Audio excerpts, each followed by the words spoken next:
Boiler down, baby. Indiana basketball defeats Purdue 73 to 58, and now just like that, the Hoosiers are back on the bubble, and the NCAA tournament hopes are right there at the edge of the fingertips. With that, we welcome you back to another Happy House of Hoosier podcast brought to you by the Field of 68 Podcast Network. I'm Austin Platt. He's Ian Plaskoff, and we are here recording this on the night of after Indiana knocks off Purdue. Another ranked win for the Hoosiers, another quad one win. I think actually the first ranked win that Indiana, oh, well, obviously at Michigan State, but another ranked win for IU this year helps the resume. And just like that, in this odd year of college basketball, especially in the Big Ten, we knew it would be wonky with the four new teams and all the games and the travel, but a short trip down south and not a fun one for Purdue as IU wins. And Mike Woodson potentially goes out on a high note against his arch rival. Phenomenal game, incredible second half, a lot to get to. Ian, we were both there. You were in the balcony. I was there reporting in good old Section K. Had a great seat for it. And boy, just a tale of two halves and kind of an unexpected just turn around. And for all the times IU's been down, it hasn't been able to win at home. It's the first home win in a month and a half. And Indiana got it done, baby. How do you feel? I think unexpected is the word of the day, and not necessarily because of the result of the game being unexpected, but how it happened. Like for one, the starting lineup was weird. I did not expect that. And then you see a six-player rotation in the second half, and Mike Woodson did a lot of things that he hasn't done not only this season, but ever. Um, and that second half of basketball was some of the best I have ever seen out of Indiana. It was unbelievable. Like they just didn't stop scoring and they didn't stop getting stops on the. It was just perfect basketball. And maybe it was the chair, maybe it wasn't. I don't know, but whatever it was a heck of an environment at Assembly Hall and an absolute treat to be at. That was some Game Boy, and it's just pretty cool that some of those seniors who we'll talk to or we'll talk about who had such a big game, had such a big impact, and potentially their final game playing Purdue, and now Purdue has lost four straight for the first time in forever, and IU who had lost three straight, or was it? It was four straight at home for the first time in like 6 years. Finally snapped that losing streak, and just like that, in the snap of a finger, you get two quality quad one wins against two of the better teams in the Big Ten, and you go from not even in the next 4 hours conversation to all of a sudden when we wake up, well, when you guys are listening to this, and when we wake up tomorrow morning on Monday, this team could very well be in some brackets. They'll be first four out at the very worst, and just like that with. 4 games left, all against, I would say, beatable teams. It's going to make for a very interesting end. To start, obviously, I hadn't played in 9 days, and that definitely showed. It really throughout a lot of the first half. Indiana was the first stretch was like 2-2 at the first media timeout. There was that odd review that they had early on, which kind of allowed both teams to catch their breath. But it was ugly to start. Indiana looked like a team that hadn't played in over a week. Bad shots offensively, defensive. They were playing well. I actually thought they did pretty well against Drake Red in that first half. And Smith and Lawyer were relatively quiet, especially in that first frame. Smith had a couple buckets, but it wasn't all that bad compared to what he and Coughlin Wren did in West Lafayette. Just the first half as a whole was sluggish. Not a lot to, of kind of move or really not of action offensively. Not a lot of meaning to it, and it was just a lot of like Anthony Leal airballing a three, Luke Goody like bricking a few shots really badly. It was just kind of like yuck. Like this is not the first half that we expected, especially with 9 days off and how long it kind of lingered. And then Purdue finally hit threes, and it was a crazy run on their end, which will not get talked about when this game is talked about in the years to come. That Purdue really dominated most of that first half. It was really weird because Indiana was up, I think it was like 19 to 13 or something like that. And you look down, you look away, and then you look right back up, and it just looks like a completely different team for the entire rest of the half. Like the first 4 minutes were just ugly, whatever, like on both sides. And then Indiana started to figure out a little bit and then got the crowd going. And then I don't know what the breaking point was. It might have been the timeout, maybe the under 12, maybe the under 8.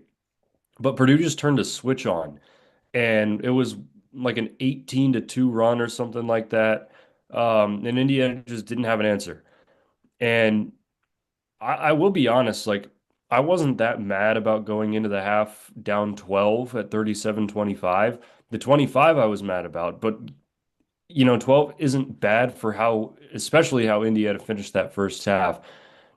Also in that first half, there were players out there that should not have been out there. And one, I was not a fan of Kanan Carlisle's minutes at all. Um, in his 7 minutes, 0 points, 0 of 2, both threes, and both were really bad misses. Had a foul, had a turnover, and was a -5. Mbako didn't play well. In his 9 minutes, he was 0 of 3, 0 of 2 from 3. Had a steal, but that's about it. He was a -6. And then Malik Renew was playing so well in the first half that Umar Bello didn't really have to do too much in that first. But it was just a matter of not having any offensive rhythm. Purdue was able to find it for a little bit, and Indiana was able to hold it off for a little bit, and they did just enough. Um, but the first half was kind of just skating by, and then you come out of the halftime break. We'll get into this, but just spectacular.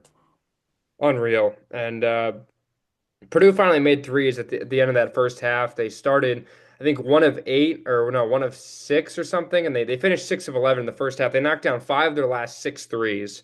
They really got it going. That three that Lawyer hit with like 20 seconds left in the first half, it was like, okay, that one you could tell it meant a ton to him. He had a huge celebration. It was, and I believe they got a stop as well at the end of that. So they go into the locker room up 12, and I just kind of thought like this is last year's game all over again. Like Indiana gets off to an okay start, they're in this, and then Purdue just kind of completely pulls away. And it was not the bigs. Like it was Lawyer and Smith in that first half who combined for 16. Caleb First was a nobody in this game. He didn't foul out, even though he maybe should have fouled out. He had five fouls, and all of a sudden he got switched. So he had four fouls. We're doing left, right, and all of a sudden he's still on the floor. But regardless, like Indiana just dominated down low, and Miles Colvin hit some big shots as well. And Indiana's inability to guard from three is still an issue this year. But I mean, in this game as a whole, IU was 21%, 4 of 19 from beyond the arc, and you win this game by 15. Like this is just not an Indiana team where you come into this year and you're like, hey, you shoot 21%, you're going to win the game by 15. No one's going to think no one's going to think that's true, and no one's going to sign up for that.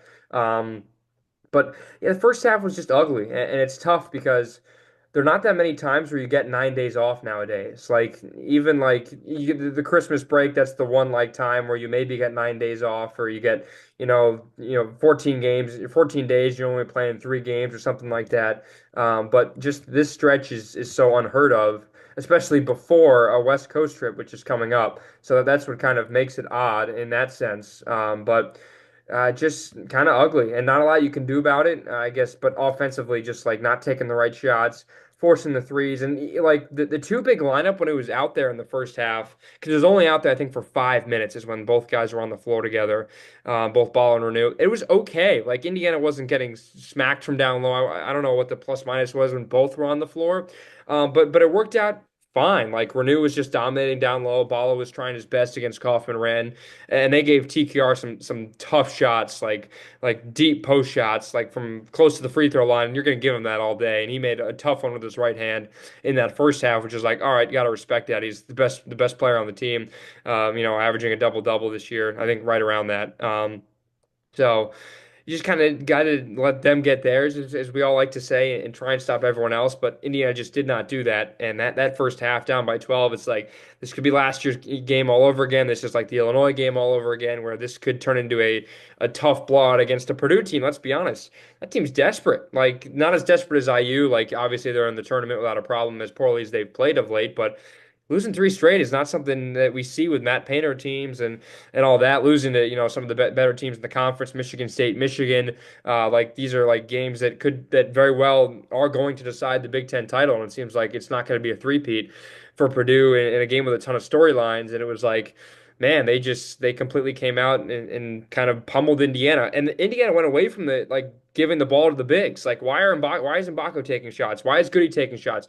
Why is Miles Rice taking shots? Like, it was just you went away from the guys that were playing well, and Purdue just like could not keep any of their bigs on the floor because of foul trouble the entire game. So, albeit Mike Woodson completely made up for it in the second half with the guys he left out there, and the substitutions he didn't make. Let's put it that way. Sometimes less is more. And in this case, it was, but first half was just like that. This just like Indiana's beating themselves essentially. It felt like. Yeah, the first half was just your typical Indiana basketball game, like you said. And Purdue didn't really have to try too hard. It was just a matter of making shots and missing shots. Like in the first half, Indiana shot 41% from the field, 1 of 11 from three, missed both their free throws. And then Purdue just made their shots to be flat out. It was 52% from the field, 54% from three, and made all three of their free throws.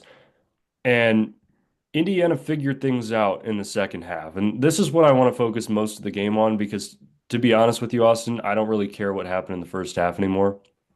Um, and I don't think most people do because the second half was unique.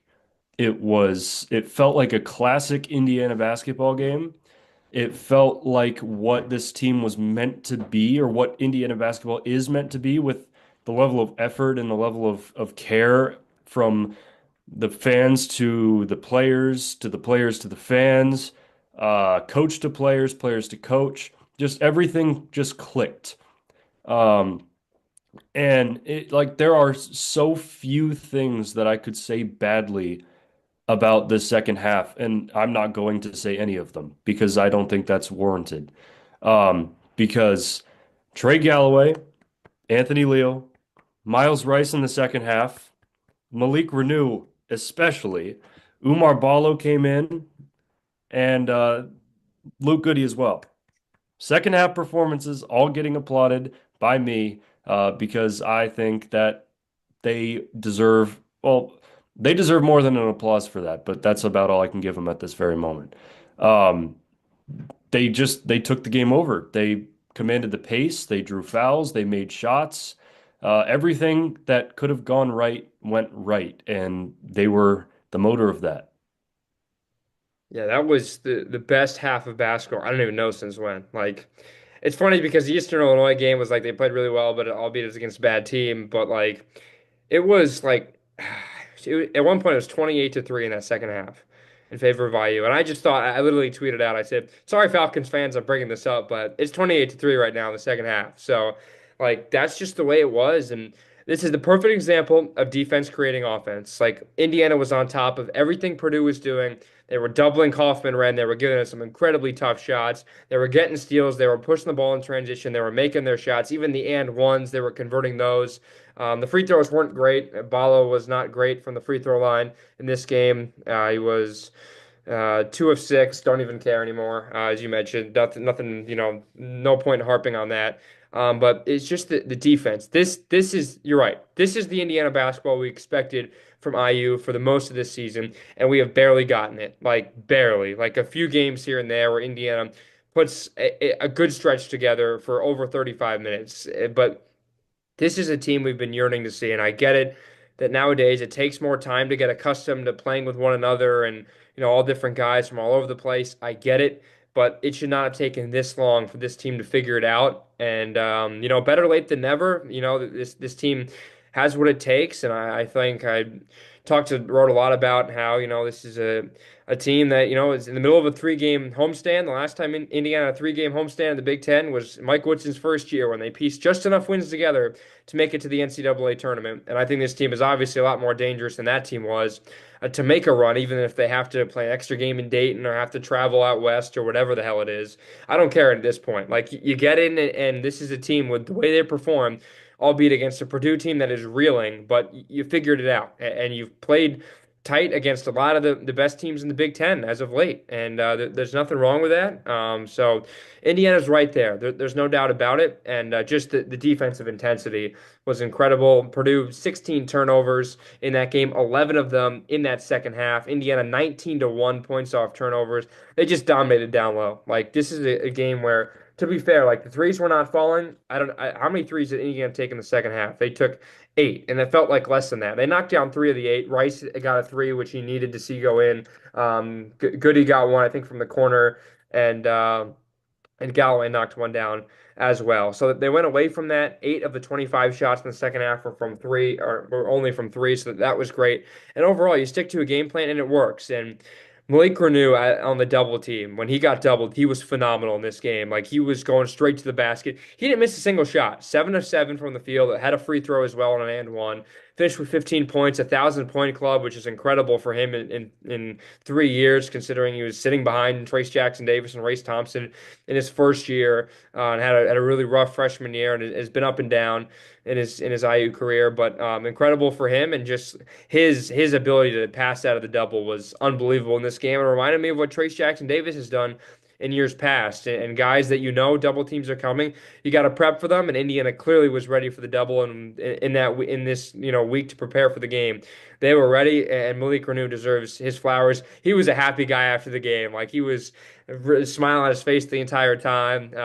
Trey Galloway had a question asked about Renew's performance, and he couldn't help but smile. And even when he was asked about the 1,000 point, club joining, he's like, next game, like let's move on. Like does not want anything on himself. And boy, just a feel good moment. Like it was tough for me covering that game. It was tough for me not to crack a smile. Like this is what it's all about. Beating Purdue just means a little bit more to everybody involved.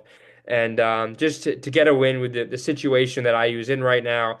Woodson was, smiling all over the place. He was as animated as I've ever seen him. Like there were times like the UCLA game, when Ball almost had an and one, like he stomped his like foot on the ground like in frustration because the ball went like all around the cup. But in this game, like he was just into it. Like he was walking on the court practically, yelling at guys, and he got a nice fist pump with Rosemond, who was really fired up. He had the scout today, and he was great. Everyone was phenomenal, and just the energy in that place matched up. It could have been the Firecrackers, man. If you were there at Assembly Hall, that halftime show, the jump rope and those girls, that is like one of the best halftime shows. Red Panda and them, I still will never know which one I'd rather see, but I mean, Indiana was shot out of a cannon in that second half, and the crowd was into it as well. That energy at halftime was much needed, and you could tell the crowd, which booed the team off the floor notably, got right back in it and got right behind them, and everyone saw that. And just like a great win. Feel great for the guys, and the celebration afterwards, going right for Woodson and celebrating with him means a lot to these guys. And they're not playing just for Woodson, as Galloway said afterwards. They're playing for each other, and they're playing to make this season special at the very end. Austin, I was in the stands and I was before the game, I was like, this feels like it could be a Red Panda game or it feels like it could be a Firecracker game. And luckily I was right on the second. Those kids are unbelievable. I saw them last year for the first time. And I've been waiting for them ever since because it's like I don't even know how to explain it. It's just incredibly talented. And no, the energy was definitely there. I mean, the Firecrackers got everybody going. They got a standing ovation at the end. And then Indiana comes out of the halftime break and goes on a 7-0 run or something and forces a timeout. Um, the crowd was really important today. And I think there's a weird thing going on with Indiana on the Jumbotron nowadays. They're getting a lot of older folks that are very, very animated on the Jumbotron, and it kind of breathes life into the fans. Today we had an older gentleman in a candy striped suit who was putting all the moves on and threw his popcorn and everything, and then they pan to a bunch of little dudes who like take their jerseys off and spin them in the air. Um, no, it's funny, and this was a game that the crowd needed to be in. Like the crowd boos Indiana off the floor at the end of the first half. Then the Firecrackers come in, get the crowd going, and warm-ups, Purdue comes out, the boos are back on, and Indiana comes out. It's pretty loud again, and then that big 7-0 run really started everything. And you could kind of sense it getting in the head of these Purdue players. Like there were a lot of heads being hung down, and like Braden Smith was complaining a whole lot. Fletcher Loyer, I mean, this is what they do anyways, but it looked even more. Um, and it just felt like there was nothing that could stop Indiana's momentum. Like as Purdue kept turning the ball over time and time again, kept missing shots. Like this was an interesting number that I just saw. In the second half, Indiana had 32 possessions. They scored on 23 of the 32 possessions that they had in the second half. If you look back to the first half, they had 30 possessions and scored on 12. Um, Indiana shot 64%, 16 for 25, 3 of 8 from 3, 13 of 18 from the free throw line in the second half. They had 16 more free throws in the second half than they did in the first. There was just nothing that could stop Indiana in this second half, and the crowd played a big part. I'm going to give some of that credit to the Firecrackers because I do think they played a good part, and I would highly recommend if you know where the Firecrackers are, this is an unofficial endorsement. I would highly recommend going to watch the Firecrackers. A YouTube search can do a lot for you folks. So it's that's how easy it is nowadays. The energy was there, and like this, just like 48 points the second half. Indiana eclipsed its first half totals. They scored 25 in the first half for the second straight game, and this time they were down by 12. I think they were down by 10 or so against UCLA. It felt like it was right around there.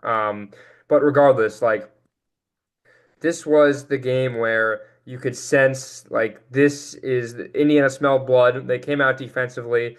And on the 40th anniversary of the day Bob Knight threw his chair against Purdue and got ejected, Indiana comes out and plays just stifling defense. The crowd, Purdue could barely hear themselves think. They could not get a good shot off. And it was like at one point, like, I want to say with like 12 minutes into that second half, Purdue had only like taken like 8 or 9 field goals. Like they were turning the ball over at a ridiculous pace, and their shots were not great. Anthony Leal was playing great defense a few times against Kaufman Wren, and just the two timeouts that Matt Painter had to call quickly in that second half, the media timeouts, it was just everything was accumulating. And even when Indiana went on like a 3 minute scoring drought, the defense just completely kept them in it. And you know this game was never in doubt. Like Indiana kept Purdue at an arm's length that entire second half as soon as they took the lead. And it was the same 7-0 run that Purdue came out with at Mackey last month, and they took the lead back and forth. They didn't. They may have given it up once or twice, but you know Purdue had control. It felt like of that game after that 7-0 run. Indiana was down by 5 points still after that 7-0 run, and you still felt like they were in control just by the way the crowd was in it, rewarding the defense. Guys were diving all over the floor. Something about this week that Indiana had off clearly made a difference. And, I'm going to say this, Ian. The recipe is there for this team to succeed. And we've said this really ever since the Malik Renew injury to start 2025. Like, you go with a short bench, you play one big most of the game. You don't necessarily stress the three-pointer, but if the three-pointer is falling, then take the threes because you got the guys on the floor to make the threes. You have guys that can get downhill. Miles Rice did that a few times. Galloway had some great cuts to the basket. Galloway had 9 assists today, which outpaced Braden Smith, who only had 5 assists and 6 turnovers. And Smith came in averaging 9 assists a game, which is crazy. But everyone played unbelievably well. That was team basketball at its finest, and it's fitting that I was on the day that Bob Knight threw the chair. Obviously, the Big Ten and CBS lined that up, so it was that way when the schedule came out to make that happen exactly 4 decades ago. And Woodson said he sat in that exact chair during the game, and he's preached on that afterwards, which I don't actually necessarily believe that was the actual chair. Like this is like the he said she said kind of thing where broken telephone. But hey, it was a chair and it worked. So this is the story that I heard is that the former tennis coach after the game, when Bob Knight threw the chair, went over and grabbed it before anybody else could. So he was believed to have the chair. Um, and he passed recently, and I think Woodson has had the chair since, and that is where that idea comes from. Um, Even if it's not the real chair, it is a chair from that day, so the symbolism is there. Um, but if it is that chair, which I would like to think it is, that's a really cool gesture to do. Yeah, that's symbolic, it feels like. And with so many storylines in this game, having that as the kind of the main overarching theme makes it pretty neat, considering Indiana could not come back in the second half in that game to beat Purdue. And this time they could. And it was that defense, which Bob Knight would have loved, and the offense, which is moving around as well to get the shots. The defense is it would be Bob Knight's. I don't know if it would be Bob Knight's dream, but he would be quite pleased with the second half defense. I'm gonna do a little number recap to encapsulate the second half into numbers. Okay. So Purdue scored 21 points in that second half. Fletcher Lawyer had 11 of them. So, other than Fletcher Lawyer, the highest scorer was Miles Colvin with 3 points in the second half on 1 of 5 shooting. Purdue had 31 possessions in the second half, scored on 10 of them, shooting 6 for 20 from the field. 1 of 5 from three and 8 of 12 from the free throw line, 11 turnovers, 4 of 12 on layups, 6 points in the paint, um, 1 point off of an Indiana turnover. Um, and that's about all you need to know. I mean, this was just complete domination by Indiana's defense. I'll do one final thing, the plus minus numbers. In the plus minus, we'll take a look highest to lowest. Trey Kaufman-Renn was a minus 24 in 12 minutes. Oh, Braden Smith was a minus 28 in 18 minutes. Fletcher Lawyer minus 22. Miles Colvin minus 19. Caleb Furst minus 15. CJ Cox minus 14. And Jakari Harris minus 2. Like Purdue did nothing in that second half. They turned the ball over repeatedly, couldn't make a shot. They shot 30, 20, 66 splits in the half. Um, it's just complete domination from Indiana, and it was a sight to see. Just unbelievable. Like that, you're right. The word is just like it was hard to believe after Indiana went down by 12 with the way the season's been going. You can't win a game at home for the life of you, no matter if it's blowouts or it's three close losses the way it's been against Michigan, Maryland, and UCLA. But you make up for all of that essentially with a convincing win, a convincing quad one win where everyone just did something right, other than the guys that didn't score. And the fact like Mbako didn't start and Mbako didn't play the entire second half, like truly shows you what Mike Woodson thinks of this team and who he relies on. And, bringing Leo into the starting lineup and him and Galloway have been switching off as of late. And, benching Miles Rice and bringing Renew off the bench. Obviously, the injury had a lot to do with that. But Woodson's relying on the Indiana guys, like the guys that have played there. And, you know, clearly the message or just the mindset of guys that have experience matter more and performance matters more than potential. Like that's what it matters. And the experience matters more than, well, this guy has a higher ceiling, so we have to play him in this. No, that doesn't matter now. Like you can completely rebuild the team in 1 year in the transfer portal by getting a bunch of experienced guys. And we thought that's what Indiana did coming into this season while having those guys like Carlisle and Rice who could be through 2, 3 year guys at IU. But it's not turning out that way. And Anthony Leal has stepped up again, taken I think another step forward after last year where he was kind of forced to play when Xavier Johnson was hurt, and you need another guard to step up and all of that, especially on the defensive end. It's just like everyone has kind of stepped up, and I get it. This team is a little banged up. We didn't see Bryson Tucker again in this game, even though he's been healthy, and not having Gabe Cupps, someone who would play a few minutes, and Ja'Kai Newton, a guy who's everyone's been high on. Obviously, both those guys being essentially out for the year changes things a little bit, but I mean, it shortens the lineup, and in a game like this, you can do that because you've had 9 days off to prepare. So I just think the blueprint is there. And for the rest of the year, you can take threes, you can make threes, you can have that, barrage where you make 8 or 9 threes in a game and, and play well enough defensively to hold on. Or you just don't have to make threes. You pepper the ball down low, you get the double teams, you get to the free throw line, you make enough free throws because you're getting there a million times, and you get enough shots down low, guys cutting to the basket. I mean, Luke Goody putting the ball on the floor a few times for a few tough putbacks, and Galloway driving to the basket. Rice had a few, big layups and shots getting inside, but it's just like I want to check out that shot chart because there were not a ton of like long twos or bad shots. Like it was really a poetic game in Indiana's sense of the shots they took.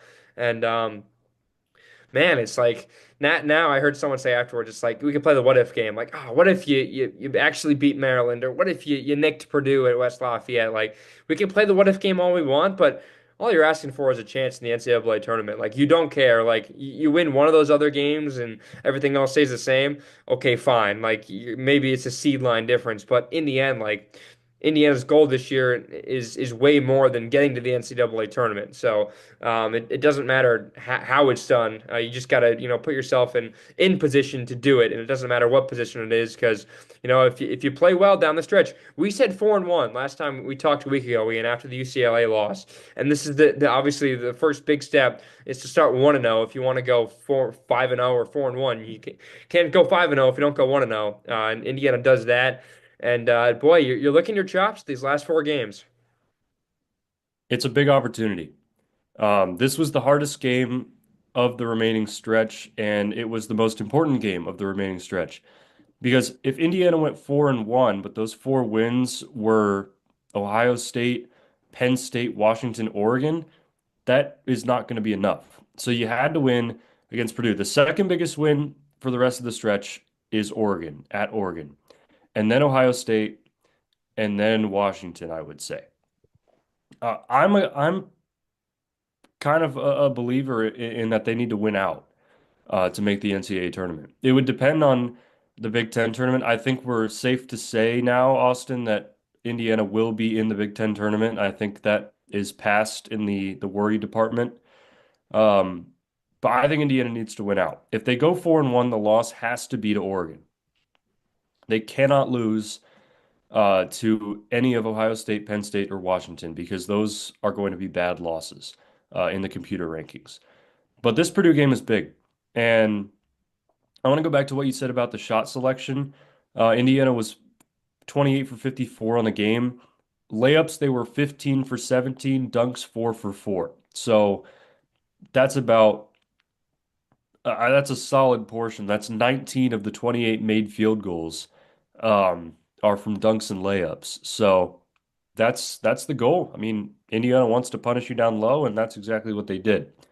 But again, back to thinking long term, like yes, you think back to the Maryland game, you think back to the first Purdue game, you think back to Northwestern, you think back to this whole stretch of games where it was just blown leads or potentially like what if games. And if you had maybe one or two of those, you'd be feeling a lot better right now than you are. But I'm not going to be mad about Indiana beating Purdue by 15 to keep their season alive. While it may be still hanging by a thread, the hope is there. And with a game like this, I think this is one that can kind of propel you forward, give you some serious momentum.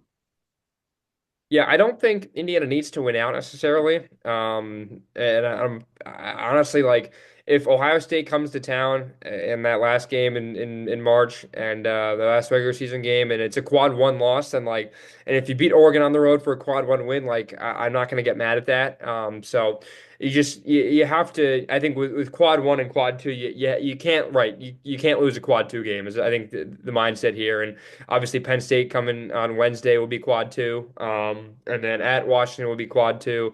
At Oregon will be quad one. And Ohio State right now is on the cusp between them. Let's talk about the bubble here because all of a sudden, like when we recorded last week, I was not looking at the where Indiana was. I was not looking at the bubble because I was like, Indiana's so far out of this. Like you are like next four out in my opinion. Like you are not even in the picture. And that was after the Michigan State win when we recorded that, or it was after both games, UCLA as well. I was like, I'm not going to look like Indiana's probably still next four out after beating Michigan State, and I get it, you lose a quad one game at home, which is fine to UCLA, I guess. Um, but all of a sudden, like I look and it's like, holy crap, Indiana's like first four out. And then that loss to UCLA obviously didn't help, and them not playing this week obviously dropped them down. But it's like I had no idea, not a single clue in the world that Indiana was even close. And now after a win like this, like if you win on Wednesday against Penn State, you go into that road trip against Washington and Oregon, like you're like, holy crap, like Indiana could be on the right side of the bubble by Thursday morning, let alone, Monday morning when everyone's watching and listening to this. Like Indiana could very well in some people's brackets be in and be going to Dayton, which like blows my mind. This is a weird year, like very top heavy with the way the SEC is, and obviously there's like four, I think, really good teams in the Big Ten. and maybe Purdue makes it five because I think Michigan State are really good, even though Michigan State's been reeling. I think Wisconsin's incredible, and I throw Maryland in there as well. I think a team in years past that hasn't done well, but I think they're maybe good enough. And everyone's kind of had that weird loss as of late.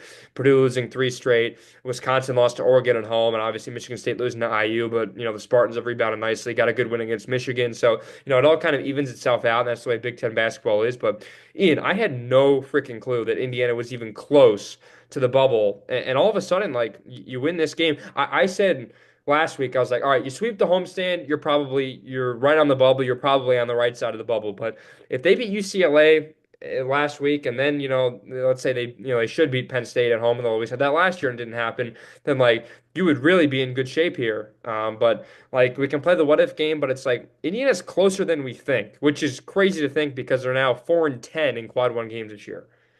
Yeah, it doesn't feel like they're close at all. It hasn't felt like they've been close all season, but they are because that's just how the nature of college basketball is this year. You never know what you're going to get, how the teams are going to stack up.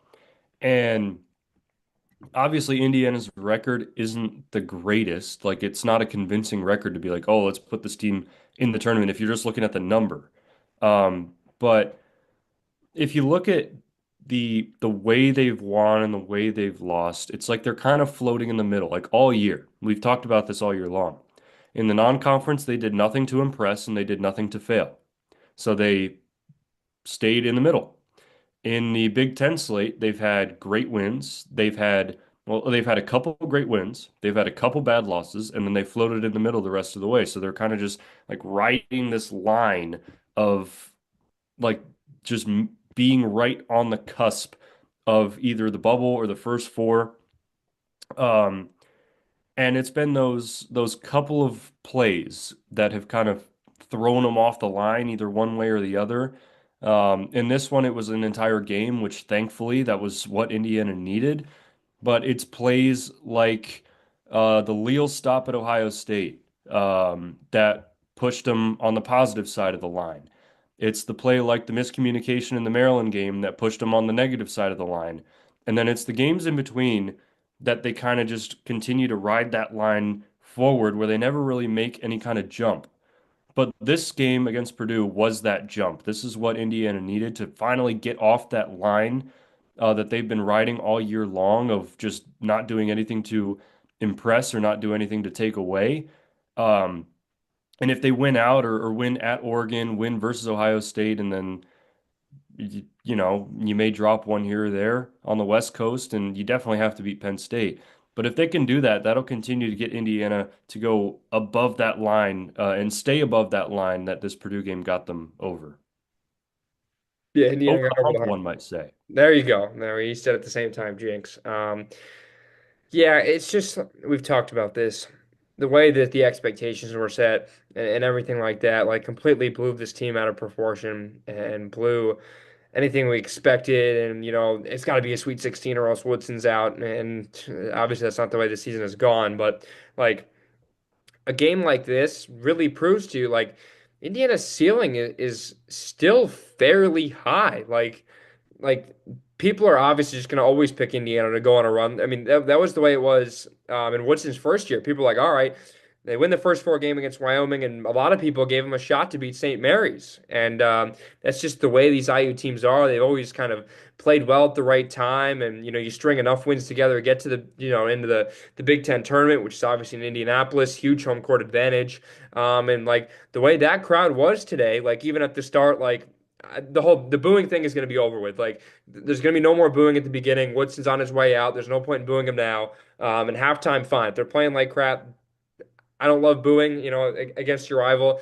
Even though if I was a fan, I maybe would have booed at the end. But Ian, you're a better man than I am in terms of that. But it's just like everyone's going to be behind this team now, and there's no point to not be in on this team. Let's put it this way. And I get it. It's one win. Like the last time Indiana won two straight.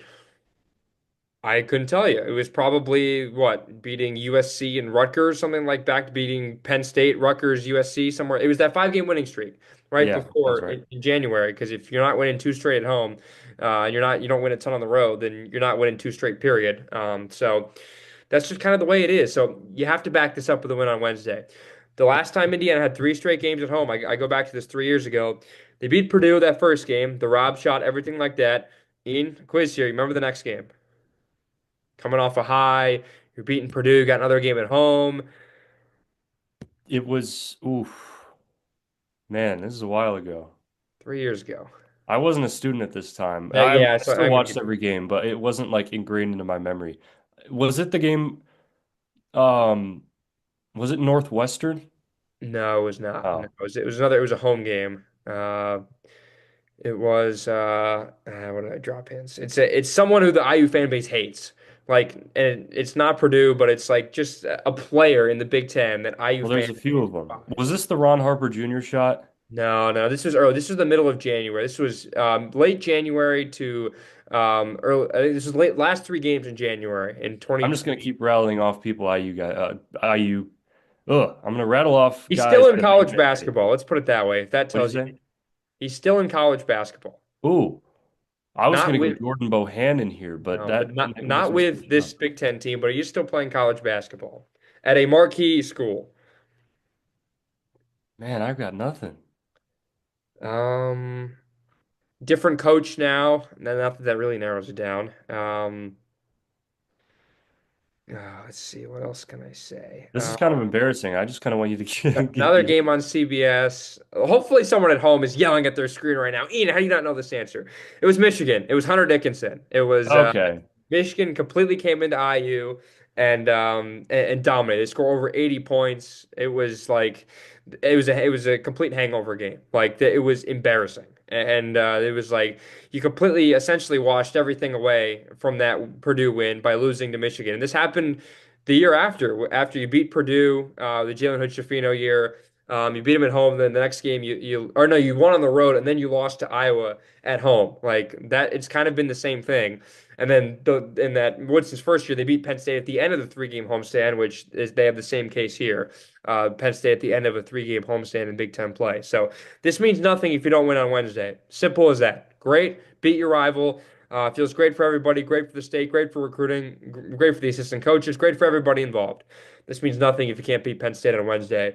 So take care of business. That's a Penn State team, which has really not been very good this year when people thought they probably would be pretty good, considering they surprised some people last year in Mike Rhodes' first year. I think they just went on the road and beat Minnesota, which like how the hell is Minnesota like have like six Big Ten wins? Like this was like a team we thought would finish last, and all of a sudden like they very well may make the Big Ten tournament. But regardless, got to be Penn State. Yeah, I'm also going to defend myself here. That was like my sophomore year of high school, I'm old, yes, I um, get it. so I've seen a lot of things from now until then. So went right over my head. But yes, you do have to beat Penn State. We saw this last year, and Penn State came into Assembly Hall, and nobody expected them to win, and they did quite convincingly at that. It feels like Penn State. I mean, we talked Penn State earlier this year, but it always feels like with Penn State, they hit like 16 threes and play spoiler at any big moment that Indiana needs to win. Um, so hopefully that doesn't happen. But I think this Indiana team will use some momentum from the Purdue game. You can't understate you can't undervalue Penn State one bit because it's still a Big Ten team that has quality Big Ten wins. Yes, they've been on a bit of a downswing as of late, but you can't overlook them because your season's on the line. Like every game from now on, you have to treat like a tournament game. Whether you can make it in going 4-1 or 3-2 or not, you have to act like you have to be undefeated to make the NCAA tournament. And if that's where this team wants to be, that's what needs to happen. And like Indiana Penn State may be like in the analogy of an NCAA tournament game, it may be like a 7-10 game with Indiana being the 7. I don't know. This is adjust your seating accordingly, I should say. But you can't like you have to play it like it's an important game, like no matter what. You can't overlook anything. You can't take anything casual. You have to play it like it's Purdue. That may be a better way to say it. Yeah, you can't overlook any team. The way the Big Ten is this year, it's kind of a weird conference with, I was looking at something today where it was Torvik's like top five most talented teams coming into this year, and on that list was like UConn one, like Indiana, Illinois were both up there, and there were two other schools, I think maybe like Kansas State. I don't know who it was. I can pull it up, but it was like this is like college basketball is completely different now. Like the preseason expectations get completely washed away pretty darn quickly. And I'll find it because someone like retweeted that today, and I was like, boy, that puts things into perspective pretty quickly. All right, top most talented teams in college basketball. This was on September 4th of 2024. UConn 1, Illinois 2, Indiana 3, UVA 4, and UNC 5. Duke was 6. So okay, you got Duke right. They're a top 6 team and arguably the best team in the country. Everyone else has disappointed this year, in most aspects, and especially Illinois may be the only exception, but they're reeling right now. As of late, they just got smoked to Duke, by 40 points. Okay, anyways, that's just college basketball is different now. You have to set the expectations a little bit differently, and yeah, I mean, like Indiana right now is the season ends right now. They're the 10 seed in the Big Ten tournament. They play on Wednesday, the late game. They play the last team to get into the Big Ten tournament, I think. Yeah, they've been playing the 15 seed, whoever the heck it ends up being. Indiana would be favorites, and then after that, I believe right it would be UCLA. I think I saw this as of late. So it's like all right, those are two winnable games, and then all of a sudden, just like that, like you're in the semifinals of the quarterfinals of the Big Ten tournament. So it's like not nothing is out of the realm of possibility, and I'm confident you're in the Big Ten tournament. You're right, Ian. I think 8 was the number I said to get to feel confident. It's the bottom three don't make it. Right now, 5. Northwestern, Penn State are both at 5, and Washington's at 4. So if you beat Penn State and you ensure they don't get another win, then you feel really good about yourself with 8 wins. And like you can play the game. Like if Indiana finishes 3-1 on the way out, you're 10-10 in the Big Ten this year. Same as it was last year. A big run at the very end, and like just like that, like Indiana could be like an 8 seed. Like Indiana's at 10 right now, and they could very well go up 2 spots. Like I would not be surprised whatsoever. That's just the way it is. And if you win out, which is I don't think out of the realm of possibility, you finish 11-9, and then you're like, all right, you could be favored to win the first game in that second round, and then maybe you're going in, and you're playing Michigan State or Maryland in like the next round of the Big Ten tournament, and you're in the quarterfinals with a home crowd, and it's like, man, this like you got to believe with this team, you just have to. But then yet again, it's only one game. We've done this before. Purdue, I get it. They're completely falling like a stone right now. They got to figure things out. And Indiana completely stopped Braden Smith in this game. Like Miles Rice did a great job defensively. Everyone did a great job defensively. Holding only one player in the second half to over 4 points is ridiculous. And everyone stepped up. And hey, there's a reason why Woodson played four out of 6 guys for all 20 minutes. Austin, this is the last thing I want to say about the Purdue game. What did you say when we were previewing it about Mike Woodson and his what you want if Indiana is to win this game in relation to his record against Purdue? Put it on the Matt Painter banner or something like that. I have a bit of a surprise. Banner number 6. Oh my God. Four No, and four against Purdue. Mike Woodson raised the banner. I forgot I There asked for it that. is. If you're audio only, find the timestamp, go over to YouTube, and that is a work of art right there. So there's the banner. We will not be hanging that one. I forgot I said that. That's pretty funny. That's what happens when you have 9 days off. You got to think about stuff, stuff to just make the days go by, and you're waiting for the next game. Albeit it was pretty peaceful last week, not having an IU game, but hey, now I can't wait for Wednesday. Just like that, boom. Quick snap of the finger, and you're ready for another IU basketball game again. 4 games left. Everything's right there. Like you have a solid chance, I think, to put yourself in position to have a nice run to the semis of the Big Ten tournament and get right back to where you've been at 2 of the last 3 years. So you have to keep winning, keep playing like this. Like I don't want to see Caden Carlisle. Like I don't want to see him on the floor. I'm sorry. Like it's just when you get late on in the year in a lot of sports, where you do have rotations and substitutions in the middle of games, Usually the bench shrinks, and obviously injuries have something to do with that always. But like you figure out which guys work well together, and clearly the four guys we saw out there, Rice, Galloway, Goody, and Leal, combined with either Ballo or Renew, don't want to see the two big lineup again. It works with the one big, especially now that Renew is finally fully healthy and playing like it the last two games. He has played really well, especially in the second half. Um, keep working with that. Like keep going at it. Don't change a single thing. I don't think Woodson will. He's finally figuring it out. I think he's letting the players almost, kind of dictate what they want to see. I think a little bit. I think we're seeing a tiny bit of that. At least his assistants are having a say in what's happening a lot more than they used to.